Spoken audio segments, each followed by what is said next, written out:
EMI पर RBI ने दी loan लेने वालों को बड़ी राहत। 1 जनवरी 2024 से लागू होगी यह नई व्यवस्था। Reserve bank of India RBI ने बैंकों को non banking finance company NBFC की ओर से पेनल चार्ज यानी दंडात्मक ब्याज को अपने रेवेन्यू बढ़ाने के माध्यम के रूप में इस्तेमाल करने की प्रवृत्ति पर चिंता जताई है। आरबीआई ने इस बारे में संशोधित नियम जारी किए हैं। नए नियम के तहत कर्ज भुगतान में चूक के मामले में अब बैंक संबंधित ग्राहक पर सिर्फ उचित दंडात्मक शुल्क पेनल चार्ज ही लगा सकेंगे। एक नए निर्देश 1 जनवरी 2024 से लागू होंगे। आरबीआई ने शुक्रवार को कहा कि लोन कॉन्ट्रैक्ट की शर्तें को उल्लंघन करने और डिफ़ॉल्ट मामले में ग्राहक पर रेगुलेट संस्थाएं दंडात्मक ब्याज जैसे शुल्क नहीं लगा सकती है। अगर ग्राहक लोन कॉन्ट्रैक्ट की शर्तों के उल्लंघन और डिफ़ॉल्ट करता है तो उस पर उचित जुर्माना या दंडात्मक शुल्क यानी पेनल चार्ज ही लगाया जा सकता है और उसे एडवांस पर लगाए गए ब्याज की दर में नहीं जोड़ा जा सकता है। दंडात्मक शुल्क भी किसी कर्ज या प्रोडक्ट कैटेगरी के पश्चात पूर्व नहीं होना चाहिए।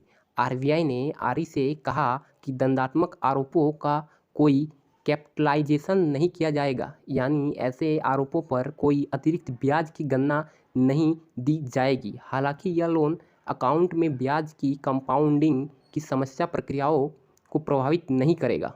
हालांकि आरबीआई के ये निर्देश क्रेडिट कार्ड, बाहरी कमर्शियल डेट, बिजनेस क्रेडिट आदि पर लागू नहीं होगी। आरईस अपने पॉलिसी फॉर्मेट उचित संशोधन कर सकते हैं और प्रभावी तारीख से लिए गए नवीनीकृत किए गए सभी नए लोन के संबंधित में निर्देशों का पालन कर सकते हैं। मौजूदा कर्ज के लिए नई दंडात्मक शुल्क व्यवस्था पर स्विच ओवर अगली समीक्षा या नवीनीकरण तिथि या इस सर्कुलर की प्रभावी तिथि से 6 महीने जो भी पहले हो पर सुनिश्चित किया जाएगा। आरईस ने कहा आरबीआई को जो ये लोन जो है इस पर एक्स्ट्रा जो चार्ज के अकॉर्डिंग सिर्फ पेनल चार्ज ही लगा जाएगा। उसके बाद आरबीआई ने कहा कि यह देखा गया है कि कई आरईस उन शर्तों के साथ उधारकर्ता द्वारा डिफ़ॉल्ट गैर अनुपालन के मामले में जिन शर्तों पर क्रेडिट सुविधाएं स्वीकृत की गई थी लागू ब्याज दरों के अलावा दंडात्मक ब्याज दरों का उपयोग करते हैं कि नहीं। तो 2024 मतलब 1 जनवरी 2024 से शुरू हो रही है आरबीआई की तरफ से एक बड़ी घोषणा। आरबीआई ईएमआई के अकॉर्डिंग देंगे लोन। तो ऐसे ही अपडेट के लिए बने रहिए हमारे इंडिपेंडेंट तक में नए हैं तो चैनल को लाइक शेयर एंड सब्सक्राइब करें। धन्यवाद।